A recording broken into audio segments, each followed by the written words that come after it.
had a very, well, not a good attempt, but it was a good attempt at taking my own life. But fortunately, it was the best fail that I've ever done, and I'm here today to talk about it. I was laid in A&E at Huddersfield, laid on a trolley. I've been projectile vomiting. I got open wounds on my arm. My mum came in, first time I'd ever heard her swear. She sort of gave me a clip round the ear and called me a stupid boy. What have you done? Why haven't you said anything? And I just thought, gosh, what have I done? You idiot, you know. And I just thought, right, that's it. I'm going to sort myself out and I'm never ever going to be in this place again. But thankfully, we're 4 years down the line now, and I'm able to talk about it. And as I say, it's okay to talk. And then I spoke to the counsellor about Andysmanclub, and he just says, yeah, it's a great place to go. And my thoughts was, do I want to be around a load of miserable old men feeling, you know, when I'm feeling low and everything? And he just said to me, no. He says, I've been to a couple of different groups, and he says, it's amazing. He says, you'll probably go, and he says, you usually end up having a laugh. By accident, just talking to people, I got talking to somebody that were involved with the recovery college, which I hadn't really heard of. And I got speaking to them, so I started having a look at sort of different courses that they run. And a lot of them were online, and then I noticed there was the ROKT Foundation advertising. I'll give it a go. So I broke through my own anxieties about going out and meeting people again and getting out there, because after like COVID had lifted. So I got involved with ROKT Foundation approximately 2 years ago. And since then I've started climbing, gone through my NICAS levels 1, 2 and 3.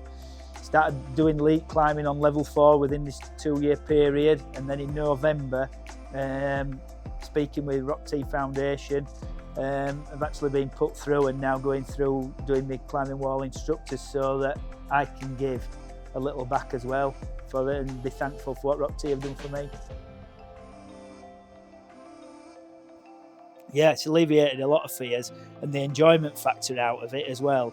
It's been really, really positive. And now to actually give back and try and help other people that are coming through either via the recovery college, or we've had people coming from Andysmanclub. It's been really good and inspiring. Yeah, so we've been working with ROKT for about 3-4 years now, and it's a great partnership. I think for us, it's about opening us opportunities again for people to try something that they probably thought they couldn't do. I think the act of climbing a wall is really powerful. And the welcome when they get here is tremendous. They're made to feel welcome, nobody's made to feel stupid. There is no one that gets this wrong. And I like that approach, really. The staff that work here have got their own stories. They've got their own stories of how climbing has helped them in their personal life. They're quite open to sharing those stories. And they're quite human and real with people. And that makes a connection. So that's the thing I like about ROKT. It's real life, it's real people doing real work.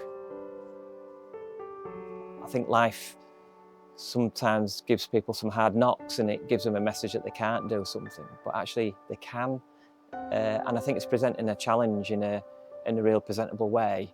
A proper challenge, it's still a challenge, and being honest about that really helps people, if they can get over that challenge and meet it. It really boosts their sense of self-esteem and worth. So yeah, we see a lot of change in people. The word recovery is quite an interesting word, really, because I think people understand recovery is getting better, and that's not necessarily the case. So the point about recovery, it's recovering a life of value and worth again. So the focus is on, it's an holistic approach, really, and it should be defined by the person, not by the professionals. So what your recovery, my recovery looks like will be two different things. When I first came, I was quite anxious. Not scared, but wary of what's going to go on, what people am I going to meet, what they're going to think about me and my story. But when I first came, very welcoming, friendly group of people. Coming through the recovery college, it was a mixed sex group with different people with varying different mental health conditions, and I think we've all worked together as a team. We support each other, and most of all, we have a really good laugh. And it's good to see, and we help each other, the progress that people make, both in the climbing ability and in their self-esteem and confidence in life in general. You're not the only one. When I first went to Andysmanclub, it was an amazing eye-opener, and it was like a relief coming out of me that I wasn't the only one. There were a lot of other people there that just were going through similar things. I wouldn't say as low as me, or they were coming through it. People there were talking, supporting, and it's just knowing that you're not alone, and it's something that's not to be ashamed about.